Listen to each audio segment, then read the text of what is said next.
హైదరాబాద్ సుందరయ్య విజ్ఞాన కేంద్రంలో Osmania university VC Ravinder చేతుల మీదుగా చదువుల తల్లి పుస్తకావిష్కరణ జరిగింది. ప్రముఖ కవి, associate professor doctor Belli Yadaiah ఈ పుస్తకాన్ని రచించారు. ఈ కాలంలో విద్యార్థులకు అందించాల్సిన చదువుకు సంబంధించి యాదయ్య అద్భుత రచనలు చేశారు.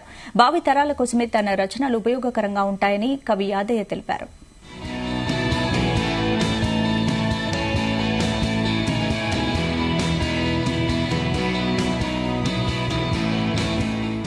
ప్రభుత్వ డిగ్రీ కళాశాల రామన్నపేటలో తెలుగు అసోసియేట్ ప్రొఫెసర్గా పనిచేస్తున్నాను.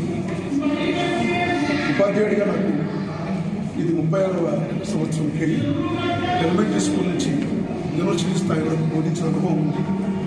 ఇవాళ సుందరయ్య విజ్ఞాన కేంద్రంలో ఇద్దరు ఉపకులపతుల మధ్య శాసనమండలి సభ్యులతో, శాసనసభ్యులతో, ఇతర మేధావుల మధ్య నేను నా చదువుల కళ అనే పుస్తకాన్ని ఆవిష్కరించుకున్నాను. ఇది చదువుల కళ 50 వ్యాసాల సంపుటి. నేను 2022 నుంచి 24 ఈ 2 సంవత్సరాల కాల పరిధిపై ఈ పుస్తకం రాస్తున్నాను. ఇవన్నీ మన తెలంగాణ తెలుగు దినపత్రికలో వారం ఎడిటోరియల్ పేజీలు వచ్చినటువంటి వ్యాసాలు. 50 అంశాలు.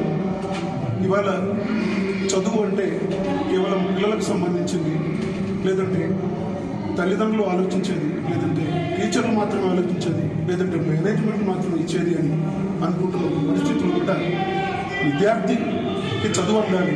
విద్యార్థికి చదువు అందడంలో టీచర్కి కీలక పాత్ర, యాజమాన్యానికి కీలక పాత్ర,